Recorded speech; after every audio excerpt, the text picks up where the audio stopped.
Lundi, le 7 septembre, le prix du cuivre a augmenté après que Glencore a révélé les projets de suspendre les activités dans 2 mines africaines, ce qui devrait supprimer 400 000 tonnes du marché au cours de 18 prochains mois.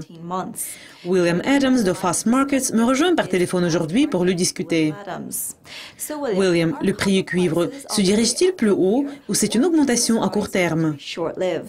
Un peu de tout. Le marché est devenu un peu survendu. Et je crois que de telles nouvelles qu'il y aura moins de métal peuvent aider à faire progresser le prix à court terme. Mais cela peut engendrer également la couverture de positions à découvert. En fait, les positions courtes sur le London Metal Exchange ont diminué, mais il y en a encore beaucoup sur le COMEX. Donc, je crois que nous pouvons voir la couverture de positions à découvert à court terme. Ces derniers mois, les positions longues sur le London Metal Exchange ont également beaucoup chuté. Donc, si le marché commence de nouveau à se diriger plus haut, nous pourrions voir plus de l'achat de fonds.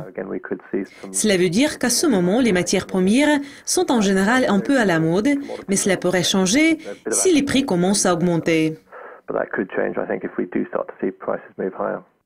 Les données commerciales de la Chine pour août ont montré que les exportations ont chuté de 6,1% et les importations ont reculé de 14% environ.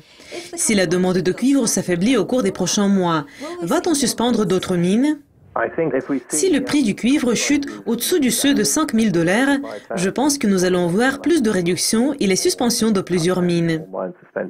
Le ralentissement en Chine est la majeure préoccupation qui pourrait influencer les marchés des produits de base. Et en fait, nous avons vu que l'approvisionnement en cuivre a été perturbé plusieurs fois cette année. Et cela a fait augmenter le prix du cuivre. Je pense que la principale préoccupation est l'état de la demande. Ce qui est intéressant, c'est que malgré que les données commerciales de la Chine se sont révélées négatives pour le cuivre en août, les importations de cuivre raffiné ont augmenté de près de 3% par rapport à juillet. Mais ce qui est même plus important, c'est que les importations de concentré de cuivre ont augmenté de près de 19%. Donc il y a encore un certain intérêt en Chine. Cela dépend de ce qu'on veut. Ils visent les importations de concentré auxquelles ils peuvent ajouter de la valeur en le transformant en métal raffiné. En ce qui concerne l'offre et la demande, le marché va-t-il s'approcher de l'équilibre l'année prochaine? Oui.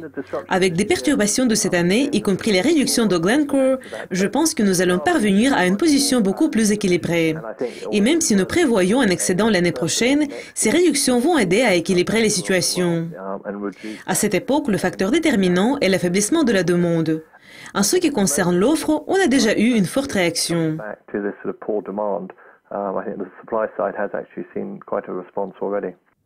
Et pour conclure, quelles sont vos prévisions sur le prix pour la même période de l'année prochaine? Je pense que le prix ne sera pas trop loin des niveaux actuels et éventuellement on pourrait voir une légère amélioration.